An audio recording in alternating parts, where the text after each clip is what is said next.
Bab 1671 Sistem Perencana Utama. Selama beberapa hari berikutnya, Suke menghilang lagi. Xuan Yuan Wanrong masih bertanggung jawab atas urusan pengadilan di istana.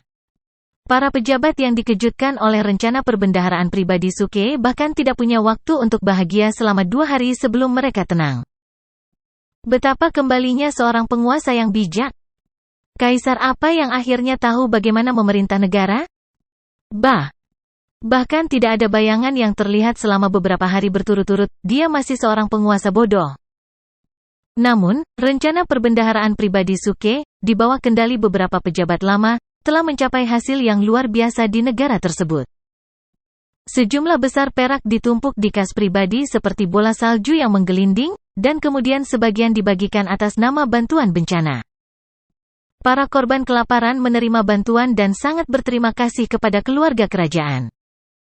Adapun perbendaharaan negara, karena keberadaan perbendaharaan swasta, aliran perak saat ini disanggah, dan untuk sementara tidak perlu khawatir tidak memiliki cukup perak.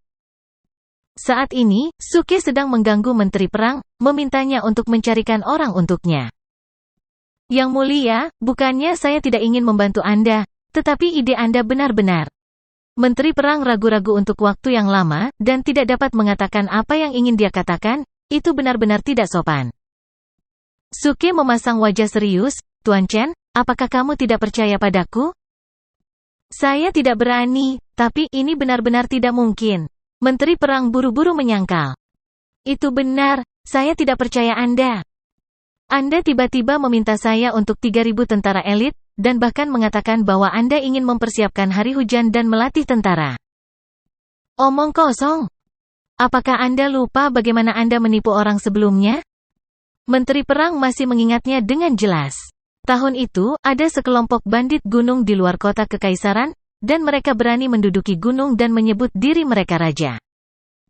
Saat itu, Suke yang baru saja mulai mengejar mimpinya segera mendatangi Menteri Perang untuk meminta orang naik gunung untuk menekan para bandit. Pada akhirnya, mereka tidak hanya tidak berhasil menekan para bandit, tetapi dia sendiri menjadi sandera. Untungnya, para bandit tahu apa yang mereka lakukan dan tidak langsung membunuh sandera, dan pada akhirnya Suke memiliki kesempatan untuk diselamatkan oleh seorang ahli. Jika bandit gunung sedikit lebih keras kepala dan membunuh para sandera, kemungkinan besar Suke akan menjadi kaisar yang paling memalukan dalam sejarah kerajaan Tang Timur. Pada saat ini, Suke benar-benar datang kepadanya untuk meminta orang, mengatakan bahwa dia ingin membuat kebijakan pasukan elit dan mengembangkan tim penyerangan dan pembunuhan pamungkas. Ya Tuhan, aku takut mati. Yang mulia, dengan tubuhmu, jangan bicara tentang melatih prajurit elit, aku khawatir kamu akan melukai dirimu sendiri. Wajah Menteri Perang itu dingin, tidak menunjukkan wajah sama sekali. Suke meliriknya dan perlahan berjalan ke halaman Kementerian Perang. Halaman Kementerian Perang berbeda dengan halaman Kementerian Pekerjaan. Itu diisi dengan semua jenis senjata. Di bagian paling tengah, bahkan ada bluestone yang khusus digunakan untuk menguji senjata. Ketika Menteri Perang melihat Suke berjalan mendekat dan mengambil posisi meninju, dia mulai panik. Yang mulia, jangan pukul Kingxi. Saya hanya bercanda. Anda tidak mungkin memukulnya. Bang! Tiba-tiba, suara keras menenggelamkan sisa kata-katanya. Tinju kecil dengan keras menghantam batu biru itu. Waktu sepertinya berhenti pada saat ini. Suara mendesing. Detik berikutnya, bluestone langsung hancur, berubah menjadi kerikil yang tak terhitung jumlahnya yang terbang ke segala arah. Menteri Perang benar-benar tercengang. Dia bahkan tidak memperhatikan kerikil melewati wajahnya dan meninggalkan bekas darah di atasnya. Apa yang baru saja saya lihat? Penguasa yang tidak berguna, sakit-sakitan, dan tidak mampu itu benar-benar menghancurkan batu biru dengan satu pukulan. Itu adalah batu biru yang telah tergeletak di halaman Kementerian Perang selama 10 tahun. Itu telah dipotong oleh pisau dan kapak yang tak terhitung jumlahnya, namun masih tidak bisa bertahan. Sejak kapan penguasa yang tidak mampu ini menjadi begitu galak? Meskipun tidak ada cara untuk menukar keterampilan kultivasi abadi, ada banyak manual seni bela diri. Apakah itu qigong internal atau pelatihan fisik, yang perlu dilakukan Suke hanyalah menukar mereka dan menghabiskan beberapa poin sulit untuk berkultivasi ke puncak. Untuk menjadi ahli seni bela diri, hanya butuh 3 detik. Secepat itu, Suke perlahan menghembuskan napas dan menarik tangan kanannya. Dia tersenyum dan bertanya, "Menteri, bagaimana menurutmu sekarang?" Menteri Perang tercengang. Mengabaikan keterkejutan di hatinya, dia segera menjawab, "Dengan kekuatan ilahi Kaisar, tidak perlu khawatir bahwa Tang Timur tidak akan makmur."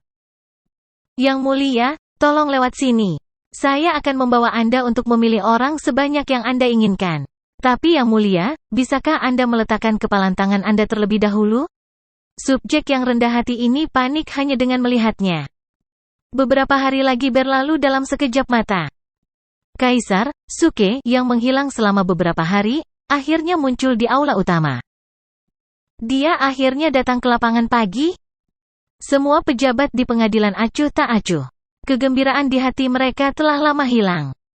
Mereka mengira bahwa Kaisar telah mengusulkan rencana yang baik untuk membuat comeback yang kuat dan mendapatkan kembali kendali atas urusan negara. Siapa yang mengira dia akan menghilang tanpa sepatah kata pun selama lebih dari 10 hari dan baru muncul kembali sekarang? Apa-apaan ini? Para menteri yang terhormat, apakah Anda memiliki sesuatu untuk dilaporkan hari ini? Suke duduk di singgasana naga dan bertanya dengan penuh minat. Dia telah berkeliaran selama beberapa hari terakhir, mengandalkan perintah transfer Xuan Yuan Wanrong untuk mengatur hal-hal yang ingin dia lakukan dengan susah payah. Meskipun dia sebelumnya telah memberikan sistem gudang pribadi dan mengejutkan para pejabat dengan acting tough points, tidak masalah untuk menukar barang sistem. Tapi rencana yang bagus saja jelas tidak cukup untuk mendapatkan kepercayaan para pejabat. Terutama yang tua itu, Menteri Perang. Dia ingin memilih orang dan bahkan mengatakan bahwa Kementerian Perang baru saja memberhentikan orang. Dia terlalu tua. Jadi meskipun semuanya sudah disiapkan, butuh banyak upaya dari pihak Suke untuk meyakinkan 6 menteri. Kultivasinya telah disegel dan dia telah menjadi manusia.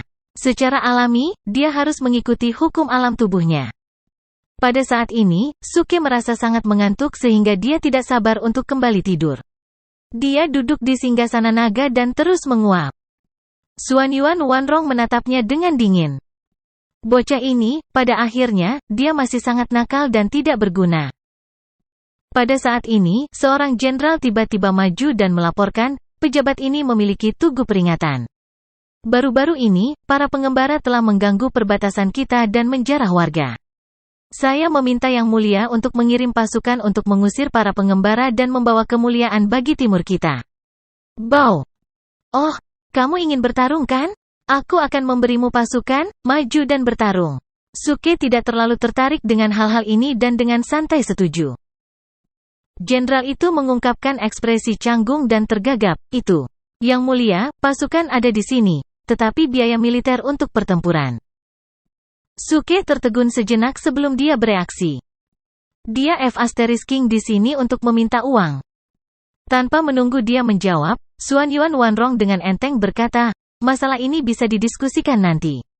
Sekarang negara sedang menderita bencana alam, kita masih perlu stabilisasi dan berkembang. Kita tidak punya uang tambahan untuk biaya militer. Semua pejabat setuju dan setuju dengannya. Sekarang kerajaan Tang Timur memiliki banyak hal yang harus dilakukan dan orang-orang sekarat, ditambah dengan bencana alam yang baru saja mereka alami, mereka memang membutuhkan periode perkembangan yang stabil. Adapun para pengembara di perbatasan, mereka tidak terlalu menjadi masalah.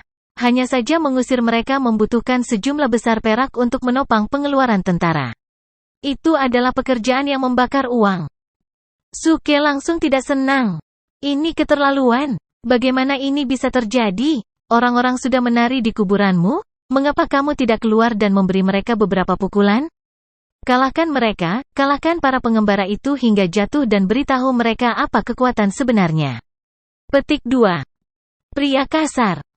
Xuan Yuan Wanrong dengan dingin mendengus, berperang adalah pemborosan tenaga dan sumber daya, bagaimana Anda bisa memperlakukannya seperti ini? Jika kita tidak melawan, itu akan menjadi lebih buruk. Di masa depan, ketika mereka memasuki negara, mereka akan membakar, membunuh, dan menjarah. Bukankah itu akan menjadi pemborosan tenaga dan sumber daya? Kata Suke dengan paksa. Kamu bersikeras untuk bertarung? Xuan Yuan Wanrong mengangkat alisnya yang dingin. Itu benar, Suke mengangguk. Baik, jika kamu ingin bertarung maka bertarunglah, tetapi pengadilan tidak akan memberimu 1 sen pun biaya militer. Kamu tidak dapat menyentuh perbendaharaan pribadi atau perbendaharaan negara. Xuan Yuan Wanrong selesai berbicara dan segera berdiri untuk pergi. Berurusan dengan pengembara bukanlah pertempuran besar, tetapi pengeluaran pasukan dengan mudah mencapai 1 juta tael perak. Itu bukan jumlah yang kecil.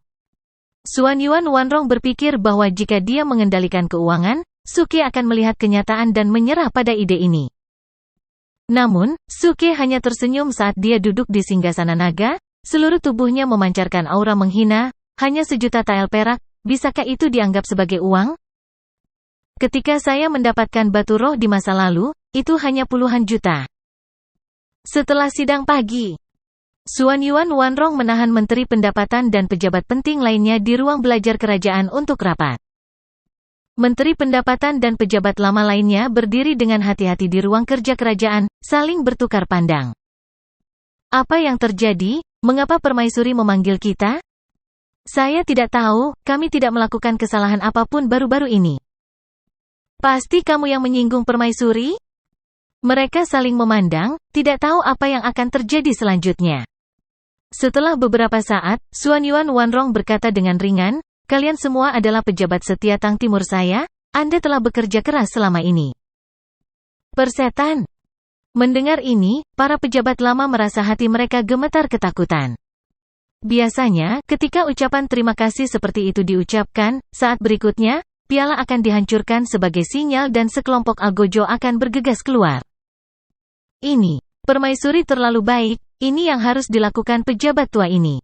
Menteri pendapatan yang paling mantap adalah yang pertama berbicara, menangkupkan tangannya. Pejabat lama ini masih bisa berkontribusi lebih banyak untuk Tang Timur, semoga Tang Timur makmur selamanya. Pejabat lain juga sadar dan bergema setuju. Betul, pejabat tua ini merasa masih banyak ide yang perlu dilakukan. Pejabat tua ini masih bisa bekerja selama 10 tahun lagi. Takut Xuan Yuan Wanrong tidak memahami nilai mereka, mereka semua berjuang untuk memamerkan kemampuan mereka. Xuan Yuan Wanrong mengangkat cangkir tehnya dan menyesapnya, berkata dengan ringan, permaisuri ini memahami pikiran semua orang, tetapi perang perbatasan tidak dapat dimulai dengan enteng, apakah kalian semua mengerti? Kata-kata ini seperti sambaran petir yang melintas di benak para pejabat. Para pejabat saling memandang dan langsung mengerti. Mereka mengerti, mereka tidak boleh memberikan bantuan kepada kaisar. Tetapi apakah itu uang atau tentara, mereka tidak boleh diberikan. Hati setiap orang dipenuhi dengan kesedihan. Meskipun mereka tahu bahwa permaisuri dan kaisar selalu berselisih, mereka tidak menyangka akan sampai sejauh ini. Namun, permaisuri selalu berkuasa di Tang Timur, jika mereka benar-benar mendengarkan pengaturan kaisar, mereka tidak akan merasa nyaman. Kementerian Pekerjaan dan Kementerian Perang, kudengar kaisar baru-baru ini pergi ke tempatmu? Xuan Yuan Wanrong tiba-tiba berbicara. Menteri Perang dan Pekerjaan saling memandang, melihat ketakutan di mata masing-masing. Meskipun Suke sedang mencari mereka untuk bisnis yang layak, mereka berdua masih merasa bersalah. Tidak peduli berapa banyak kaisar dan permaisuri bertarung, itu masih masalah keluarga-keluarga Tian. Suami istri bertengkar di kepala ranjang dan berdamai di ujung ranjang. Jika suatu hari mereka benar-benar berdamai, mereka akan menjadi orang yang tidak beruntung. Oleh karena itu, mereka berdua menjual Suke tanpa ragu-ragu dan memberitahunya semua yang diminta Suke untuk mereka lakukan baru-baru ini. Setelah mendengar ini, Xuan Yuan Wanrong tidak mengatakan apa-apa lagi dan memecat semua orang. Ketika pejabat lama mendengar ini, mereka merasa seolah-olah telah diberikan amnesti dan meninggalkan studi kerajaan. 40 batu biji-bijian permu dan pasukan elit yang bisa melawan 100 tentara. Fantasi yang luar biasa. Xuan Yuan Wanrong mengingat kata-kata para abdi dalam dan mendengus dingin. Apa yang telah dilakukan Suke bukanlah apa-apa bagi seorang kultivator abadi. Namun, tempat ini kekurangan ki spiritual dan tidak dapat berkultivasi. Ingin mencapai kedua hal ini tidak diragukan lagi sama sulitnya dengan naik ke surga. Meskipun Menteri Pekerjaan dan Menteri Perang telah dengan jelas menyatakan bahwa Suke memang telah mencapai beberapa hasil. Namun, Xuan Yuan Wanrong sama sekali tidak mempercayai mereka dan hanya berpikir bahwa mereka telah ditipu oleh Suke. Sungguh lelucon, orang itu paling pandai menipu dan menculik. Mudah baginya untuk menipu dua manusia. Saat ini, Suke, yang dianggap sebagai penipu oleh Suan Yuan Wanrong, sedang minum dan bersenang-senang dengan sekelompok playboy kaya di rumah bordil. Meskipun kedua kelompok itu terpisah satu generasi, reputasi Suke sebagai orang yang tidak berguna telah lama tersebar. Selain itu, dia telah bergaul dengan orang-orang ini kapanpun dia punya waktu akhir-akhir ini, jadi mereka telah lama menganggap Suke sebagai roh yang sama. Coba pikirkan, bahkan Yang Mulia Kaisar bergaul dengan mereka di rumah bordil. Betapa mulianya itu! Saat ini, setelah 3 putaran anggur dan pelacur cantik bernyanyi dan menari, semua orang sudah mabuk dan saling berpelukan dan berbicara dengan mabuk. Saudara Achilles, menurut pendapat saya, Anda harus langsung keluar dari istana kekaisaran. Seorang playboy kaya berkata dengan mabuk dengan mata kabur, kamu tinggal di istana kekaisaran sepanjang hari, apa gunanya diintimidasi oleh seorang wanita? Itu karena ini adalah tempat tertutup, dan mereka semua berada di pihak yang sama dan mengenal satu sama lain dengan baik, jadi mereka berani mengucapkan kata-kata seperti itu. Jika di luar, mereka akan dipenjara karena kejahatan ketidaktaatan. Suke tidak peduli. Memegang toples anggur, dia berkata dengan mabuk dengan mata kabur, aku juga marah, tapi aku tidak punya uang. Uang di istana kekaisaran semuanya dikendalikan oleh wanita itu. Jika aku keluar, aku khawatir aku harus pergi ke rumah besarmu untuk makan dan minum.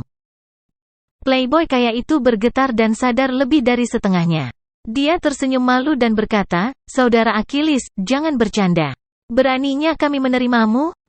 Mampu menjadi playboy kaya berarti bahwa meskipun mereka tidak memiliki kekuatan yang cukup dalam keluarga mereka, mereka tetap berpikiran jernih. Tuan muda bodoh yang tidak punya otak sudah lama mati. Jika mereka benar-benar membawanya, ketika Yang Mulia Ratu datang untuk menyelesaikan masalah, mereka bahkan tidak akan memiliki cukup kepala untuk dipenggal.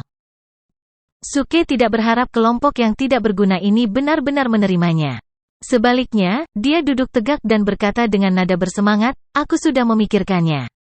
Aku ingin memulihkan otoritas suami. Aku ingin tahu apakah kalian bisa membantuku. Mendengar hal itu, para playboy kaya itu langsung semangat. Kaisar akan bertarung dengan permaisuri. Bagaimana mereka bisa melewatkan gosip yang tiada taranya? Kakak Achilles, selama kamu mengatakannya, kami pasti akan mendukungmu sampai akhir. Benar, tidak ada alasan bagi seorang wanita untuk menjadi kaisar. Saya mendukung Brother Achilles.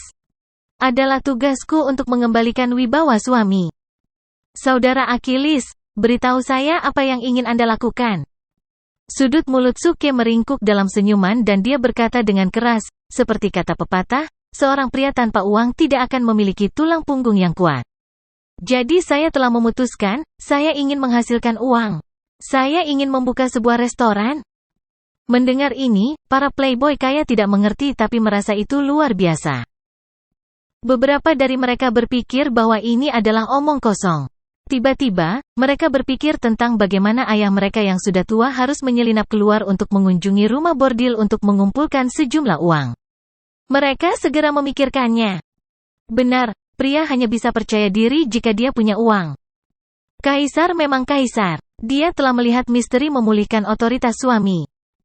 Jadi, saya telah memutuskan untuk melakukan bisnis di kota kekaisaran. Ketika saatnya tiba, saya harap kalian semua akan menggurui saya, otoritas saya dan memulihkan otoritas suami, saya tidak akan kehilangan keuntungan apapun. Mendengar hal itu, para playboy kaya itu pun geram. Di masa depan, ketika Suke berkuasa lagi, dia akan mendapat pujian karena mendukung naga itu. Dukung saudara Achilles. Urusan saudara Achilles adalah urusan kita. Saya bersedia mensponsori Brother Achilles 300 tael. Saya akan mensponsori 1000 tael. Memanfaatkan alkohol, para playboy kaya mengeluarkan uang kertas mereka untuk mendukung Suke. Segera, puluhan ribu uang kertas ditumpuk di atas meja. Meskipun uang kertas ini bukan jumlah yang kecil untuk para playboy kaya. Tapi untuk bisa melihat kaisar dan permaisuri bertarung, uang sebanyak ini bukanlah apa-apa. Melihat pemandangan ini, sudut mulut Suke melengkung membentuk senyuman. Bodoh, aku sudah berkompromi selama berhari-hari dan menemanimu mendengarkan musik setiap hari. Aku sudah bermain-main begitu lama hanya untuk saat ini. Apakah Anda tidak harus dengan patuh membayar uang setelah ditipu oleh saya? Membuka restoran di kota kekaisaran hanya membutuhkan biaya 2.000 tael perak. Meskipun dia masih perlu menyelesaikan beberapa masalah di belakang layar, Suke tetaplah kaisar. Dengan beberapa kata, semuanya akan lancar dan tanpa hambatan. Tentu saja, dia melakukan semua ini di belakang punggung Xuan Yuan Wanrong. Dia bahkan dengan hati-hati menemukan sarung tangan putih untuk bersembunyi dari mata-mata. Wanita ini berpikiran sangat sempit. Jika dia mencari tahu tentang ini, dia mungkin akan melakukan sesuatu di belakang layar. Beberapa hari kemudian, sebuah restoran baru bangkit dari tanah di kota kekaisaran. Kemunculan mendadak restoran ini langsung menarik perhatian banyak orang. Di kota kekaisaran, setiap jengkal tanah bernilai emas. Jika seseorang ingin membuka restoran, tidak hanya membutuhkan uang, ia juga perlu memiliki jaringan yang luas. Kalau tidak, restoran ini tidak akan bisa bertahan lama. Restoran Awan Putih, kurasa aku belum pernah mendengar restoran seperti itu sebelumnya. Yang mulia yang mana ini? Mengapa mereka tiba-tiba membuka restoran ini? Aku tidak yakin, tapi aku belum pernah mendengar hidangan khas mereka. Kupikir itu disebut hotpot. Bukankah itu tertulis di papan nama mereka? Haidilau Hotpot Fraksi Ledakan Surgawi. Saat semua orang sedang berdiskusi dengan semangat, pemandangan yang mengejutkan muncul. Tuan muda hedonistik terkenal dari kota kekaisaran berkumpul bersama dan menuju ke restoran dengan semangat tinggi. Rakyat jelata segera merasakan jantung mereka berdetak kencang. Kelompok tuan muda hedonis ini terkenal di kota kekaisaran. Meskipun mereka tidak pernah melakukan kejahatan keji, mereka biasanya sombong, lalim, dan tidak bermoral. Biasanya, ketika kelompok orang ini muncul berkelompok, mereka akan pergi ke rumah bordil atau mencari masalah dengan seseorang. Aku khawatir restoran ini tidak akan bisa buka sampai besok. Seseorang yang berpengalaman dalam masalah ini menghela nafas dalam diam. Sayang sekali restoran yang begitu bagus akan jatuh ke tangan kelompok penjahat ini. Sebelum orang banyak selesai meratapi, pemandangan yang mengejutkan muncul. Kelompok tuan muda hedonistik ini memasuki restoran sambil berdiri, tetapi dibawa keluar dari restoran. Terlebih lagi, itu bukan karena mereka terluka parah dan tidak bisa berjalan, tetapi karena mereka makan terlalu banyak dan hanya bisa digendong. Bahkan ada beberapa yang menempel di pintu restoran dan menolak untuk pergi, meratap dengan keras, "Manajer, saya mohon, biarkan saya mengemas satu porsi. Saya belum cukup." Pemilik penginapan berambut putih bahkan tidak muncul. Dia hanya mengirim seseorang untuk menyampaikan pesan, satu orang hanya boleh makan satu kali sehari. Tidak lebih dari itu. Tidak peduli seberapa enggan tuan muda yang tidak berguna itu, dia hanya bisa dibawa kembali ke mansion. Hua. Untuk sementara waktu, diskusi tentang restoran ini muncul di mana-mana. Apa-apaan? Terakhir kali para playboy itu mengunjungi restoran seperti ini, restoran itu tutup pada hari yang sama. Apakah kamu tidak menyadarinya? Meskipun penjaga toko tidak memberi mereka wajah apapun, orang-orang yang tidak berguna itu tidak menimbulkan masalah. Ya, mereka sekelompok orang yang tak kenal takut. Kapan mereka menjadi begitu patuh? Mereka yang memiliki mata tajam dengan cepat menunjukkan inti masalahnya. Kekuatan pemilik di belakang restoran ini mungkin di luar imajinasi. Segera, seseorang menyebarkan informasi tentang restoran tersebut. Izinkan saya memberitahu Anda, restoran ini hanya menjual satu hidangan, dan itu adalah hotpot. Saya dengar harganya 100 tael perak per porsi, seseorang berkata. Benarkah? 100 tael perak sangat mahal?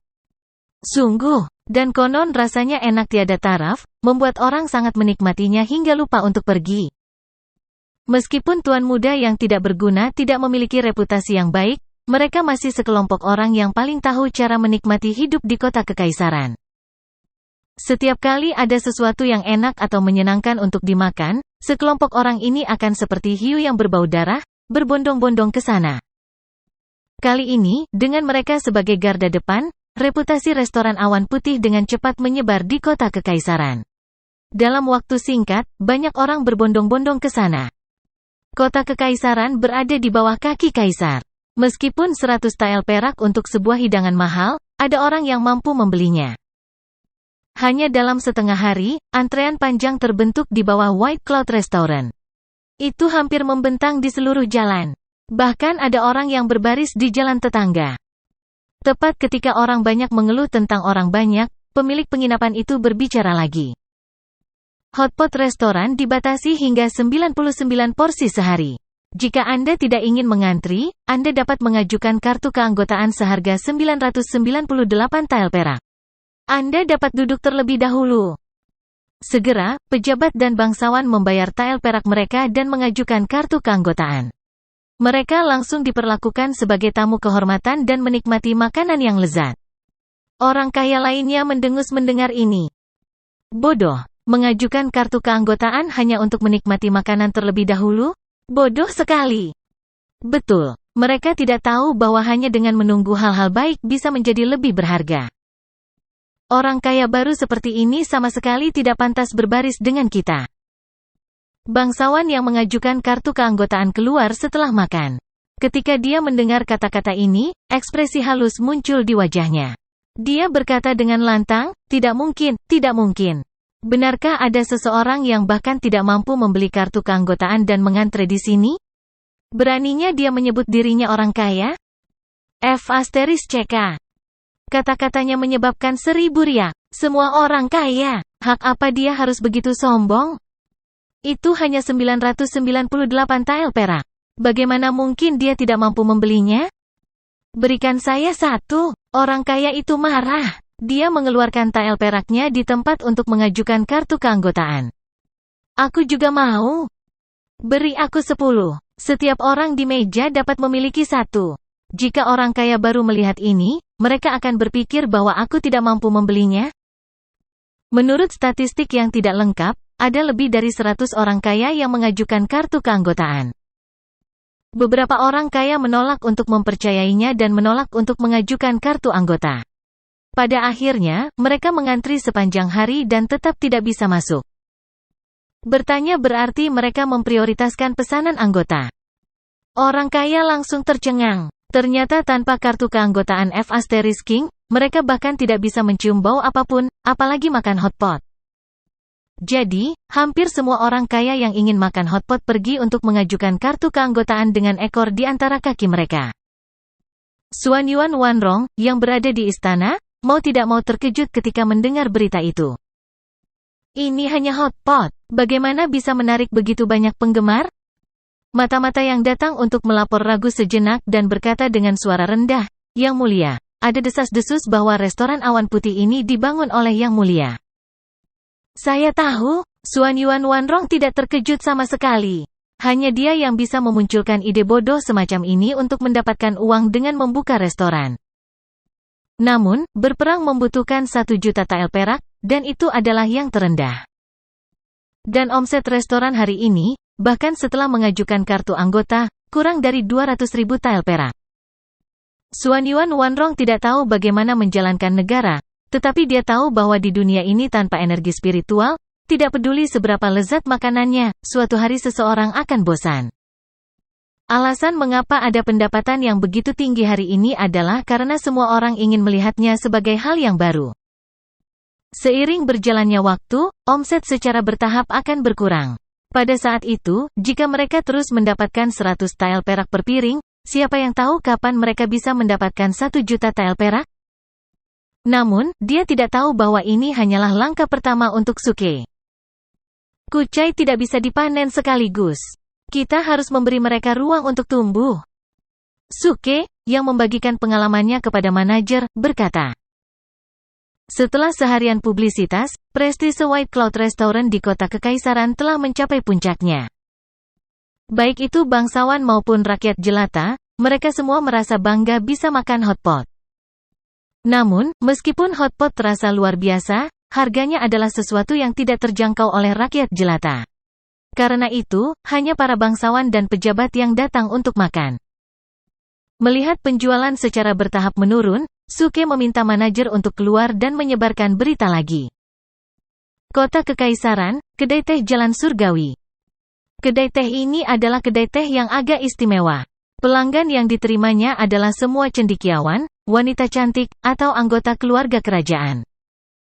Sejak Xuan Yuan Wanrong berkuasa, kekuatan kerabat menjadi lebih kuat. Oleh karena itu, setengah dari orang-orang di kedai teh itu terkait dengan Xuan Yuan Wanrong. Pada saat ini, seorang cendekiawan sedang menceritakan sebuah cerita dengan jelas.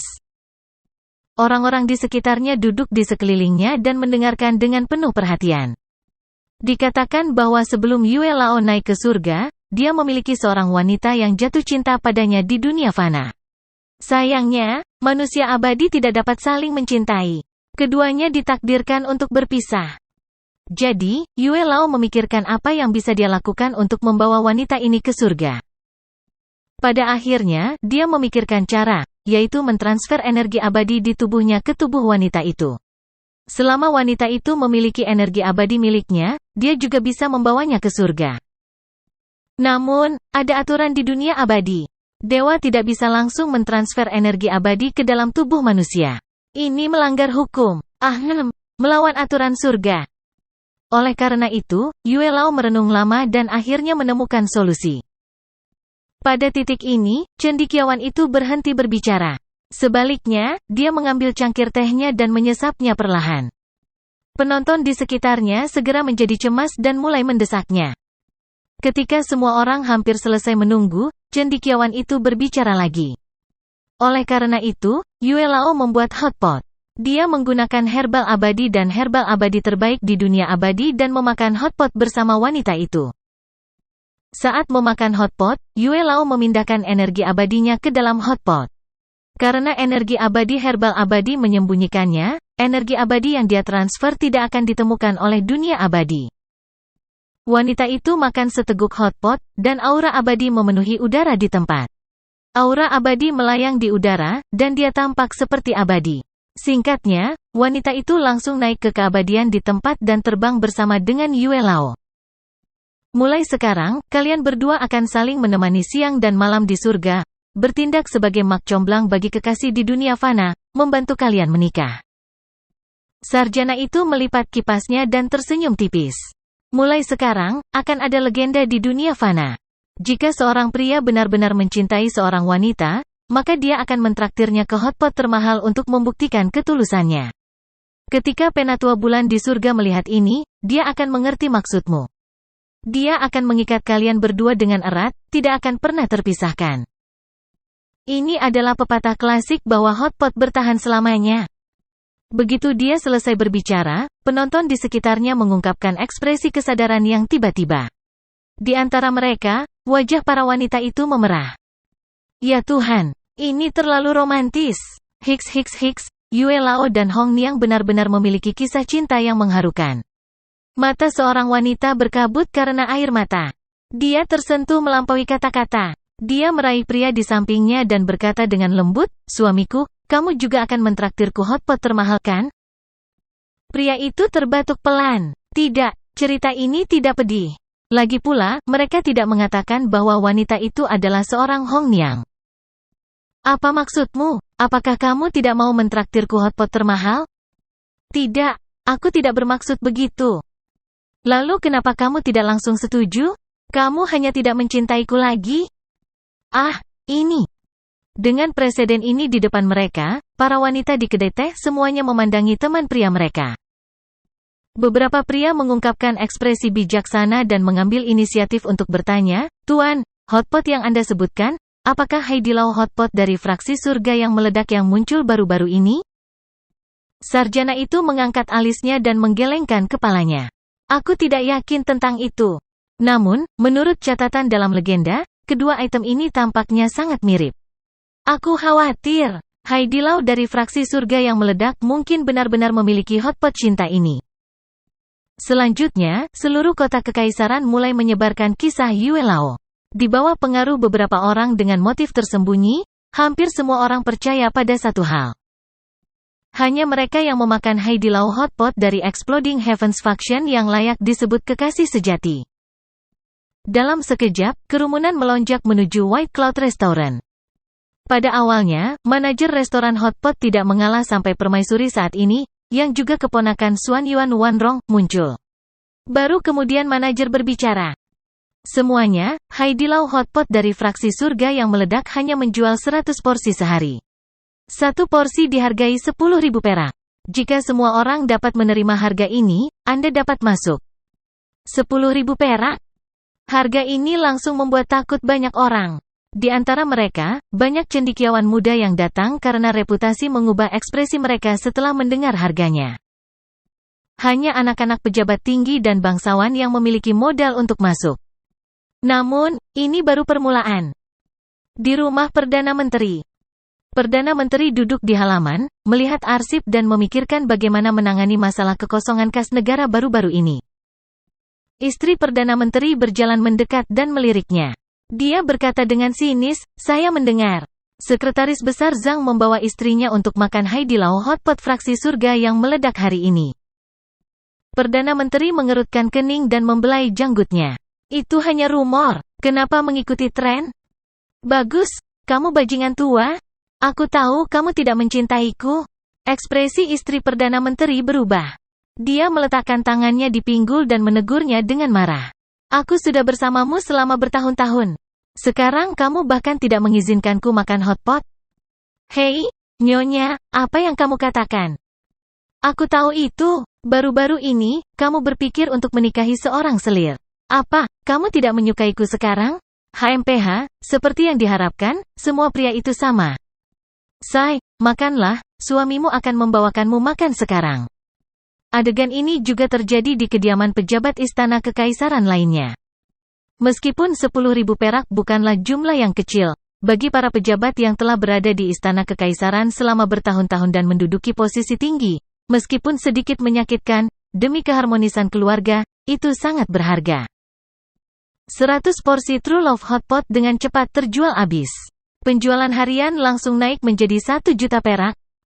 Beberapa hari kemudian, selama sesi pengadilan pagi, Suke memerintahkan orang untuk membawa 1 juta perak ke istana kekaisaran di depan semua pejabat sipil dan militer. Perak putih bersinar berguling-guling di tanah, hampir membutakan mata semua orang. Itu mengejutkan seluruh istana kekaisaran. Ini, ambillah. Ini 1 juta perak untuk biaya militer. Suke menguap, merasa sedikit mengantuk. Dia telah berpura-pura menjadi seorang sarjana dan bercerita di mana-mana selama beberapa hari terakhir. Itu sangat melelahkan. Tangan sang jenderal gemetar saat dia berlutut di aula utama. Air mata menggenang di matanya. Terima kasih, Yang Mulia. Xuan Yuan Wanrong juga terkejut. Kamu, dari mana kamu mendapatkan begitu banyak perak? Suke meliriknya dan menunjukkan senyum licik. Apakah kamu berpikir bahwa meskipun restoranku benar-benar menjual hotpot, itu tidak akan bisa menjualnya seharga 1 juta perak? Ya, apa hubungannya denganmu? Aku bertanya dari mana kamu mendapatkan begitu banyak perak? Mata Suke sangat dalam saat dia berkata dengan penuh arti, orang yang sedang jatuh cinta semuanya bodoh. Dengan sangat cepat, kisah Suke mulai menyebar dari mulut semua pejabat istana. Itu benar-benar mengejutkan seluruh negeri. Hampir semua orang tahu bahwa Yang Mulia, Kaisar saat ini, mengandalkan pengembangan hotpot untuk menghasilkan 1 juta tael perak dalam sehari. Menghasilkan 1 juta tael perak adalah satu hal, tetapi yang penting adalah dia tanpa ragu telah memberikan semua perak ini sebagai biaya militer. Tindakan ini dapat dikatakan sebagai karakter yang mulia dan integritas yang tidak perlu dipertanyakan lagi, dan segera menarik kekaguman dari banyak orang. Seperti yang diharapkan dari Yang Mulia, kami telah menganiaya dia selama ini. Benar, Yang Mulia memiliki karakter yang mulia dan integritas yang tidak perlu dipertanyakan lagi, dan akan menyatukan dunia selama ribuan generasi. Bu Ho, Yang Mulia benar-benar terlalu berbakti pada negara dan rakyat. Mulai sekarang, aku akan menjadi penggemar berat Yang Mulia. Adapun para pejabat tinggi dan bangsawan yang telah membeli hotpot, serta anggota keluarga kerajaan, mereka semua menyadari bahwa mereka telah menderita kerugian dalam diam. Tetapi orang yang membuat mereka menderita adalah kaisar, dan bahkan jika mereka sangat tidak mau, mereka hanya bisa menelan gigi mereka. Dengan sangat cepat, kumpulan pengeluaran militer itu ditukar dengan senjata dan jatah, yang dengan cepat diangkut ke perbatasan dan dilengkapi dengan pasukan. Hanya dalam beberapa hari kampanye, para pengembara di perbatasan telah dikalahkan habis-habisan dalam sekejap. Gengsi kerajaan Tang Timur naik sekali lagi. Masalah ini menyebar kembali ke kota kekaisaran, dan reputasi Suke sekali lagi naik di hati orang-orang. Saat ini, di taman belakang istana kekaisaran, Xuanyuan Wanrong dan Suke duduk berhadapan satu sama lain, dan wajah Suke masih terlihat malas. Xuanyuan Wanrong, di sisi lain, menatapnya dengan tatapan rumit, tidak tahu apa yang dipikirkannya. Jika kamu terus menatapku, dan kita berdua manusia, pria dan wanita sendirian, jika sesuatu terjadi, aku tidak akan bertanggung jawab, kata Suke tiba-tiba. Kali ini, Xuanyuan Wanrong tidak peduli dengan lidahnya yang fasih, dan malah bertanya dengan serius, cerita yang kamu bicarakan itu, dari mana kamu mendengarnya? Sebelumnya, Suke telah menggunakan pengaruh opini publik di bumi untuk menjual hotpot cinta sejati, dan gerakannya terlalu cepat. Pada saat Xuanyuan Wanrong bereaksi, Suke telah memanen semua daun bawang. Dia secara alami terkejut, dan pendapatnya tentang Suke terguncang sekali lagi. Jika dia hanya orang yang bodoh dan tidak kompeten, bagaimana dia bisa mendapatkan ide yang begitu cemerlang? Menurut laporan mata-mata, sebagian besar orang kaya yang daun bawangnya dicuri adalah kerabat permaisuri. Dengan kata lain, saat Suke menghasilkan uang, dia sengaja atau tidak sengaja melemahkan pengaruh pasukannya. Metode ini tidak terbayangkan. Meskipun Xuanyuan Wanrong tidak memahaminya, dia bukanlah orang bodoh. Setelah berpikir sejenak, dia mengerti bahwa jika metode ini digunakan di dunia kultivasi, itu cukup untuk menyebabkan badai berdarah. Dan semua ini adalah pikiran bajingan di depannya, yang telah dia putuskan untuk menjadi bodoh dan tidak kompeten. Namun, yang paling dipedulikan Xuanyuan Wanrong adalah cerita yang diceritakan Suke padanya. Yue Lao adalah seorang yang abadi. Bahkan dia tidak tahu tentang ini, jadi bagaimana mungkin Suke tahu? Mungkinkah dia terkait dengan dunia surgawi? Mendengar pertanyaan Xuanyuan Wanrong, Suke tertegun dan terlihat bingung. Tunggu, kamu tidak berpikir cerita itu nyata kan? Astaga, wanita ini tidak mungkin naif kan?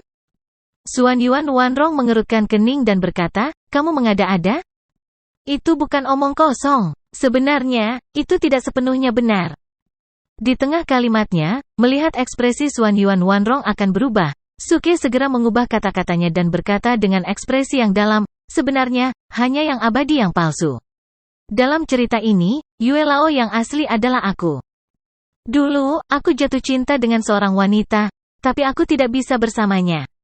Untuk mengenangnya, aku membuat hotpot. Ketika dia mengatakan ini, ekspresi Suke serius, dan nadanya penuh kasih sayang. Ada sedikit penyesalan di kedalaman matanya. Xuanyuan Wanrong tertegun.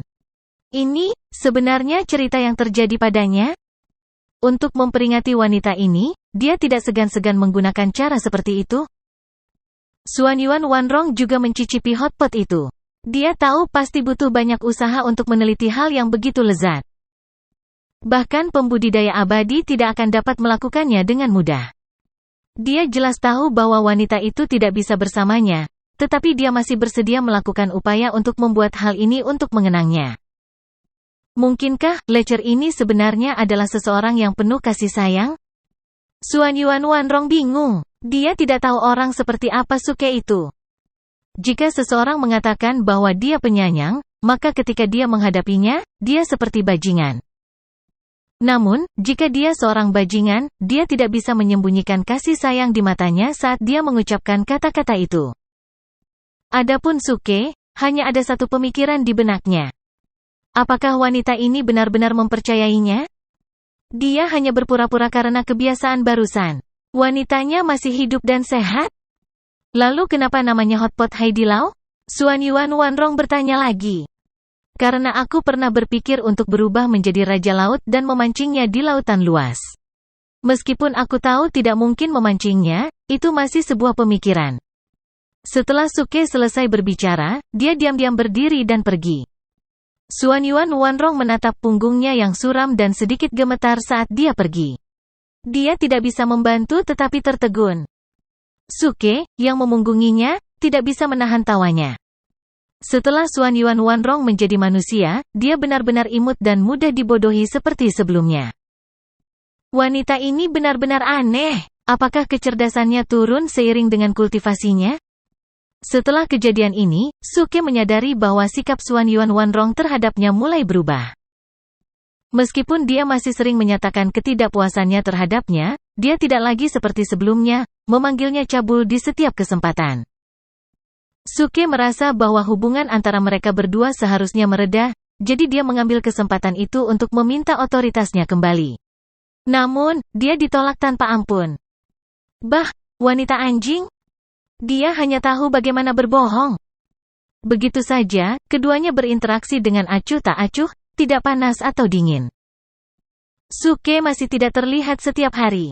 Denyut jantung Xuan Yuan Wanrong berangsur-angsur menjadi tenang seiring berjalannya waktu, dan pendapatnya tentang Suke memburuk sekali lagi. Kerajaan Tang Timur jelas membutuhkan perkembangan yang kuat, tetapi dia kehabisan tenaga sepanjang hari. Apakah dia bahkan memiliki kesadaran untuk menjadi penguasa suatu negara? Namun, beberapa hari kemudian, Suke sekali lagi muncul di pengadilan. Xuan Yuan Wanrong sedikit terkejut. Orang ini benar-benar datang ke pengadilan atas inisiatifnya sendiri? Suke, di sisi lain, memiliki ekspresi riang di wajahnya saat dia duduk di singgasana naga dan melambaikan tangannya. Para menteri yang terhormat, jika ada sesuatu, tolong bicara. Jika tidak ada apa-apa, pengadilan diberhentikan? Pada saat ini, Menteri Pekerjaan melangkah keluar dari kerumunan dan berkata dengan suara yang jelas, subjek ini memiliki peringatan. Setelah usaha terus-menerus, akhirnya saya menemukan biji-bijian yang dapat menghasilkan 40 dan permu. Saya harap Yang Mulia Permaisuri akan mempromosikan ini ke dunia. Hua! Banyak menteri yang gempar. Bahkan Xuan Yuan Wanrong sangat terkejut sehingga dia langsung berdiri. Pikirannya langsung mengingat laporan mata-mata itu dan dia memandang Suke dengan ekspresi heran. Mungkinkah bahwa laporan mata-mata itu benar? Seorang menteri yang bersemangat melangkah maju dan meraih tangan Menteri Pekerjaan, mengguncangnya dengan kuat. Zhang Tua. Kamu terlalu hebat, tidak disangka kamu bahkan bisa menemukan ini. Zhang Kaiyun tertawa canggung dan berkata dengan suara rendah, sebenarnya, bukan aku yang menciptakannya. Penemu sebenarnya adalah orang lain. Siapa? Katakan padaku, aku ingin bersujud kepadanya 3 kali dan mendirikan tugu peringatan umur panjang di rumahku. Zhang Kaiyun melirik Suke. Melihat yang lain tidak berniat menghentikannya, dia perlahan membuka mulutnya dan berkata, yang menemukan ini, adalah Yang Mulia. Orang itu langsung tertegun. Semua orang juga tercengang. Apa-apaan? Itu sebenarnya ditemukan oleh penguasa yang tidak mampu?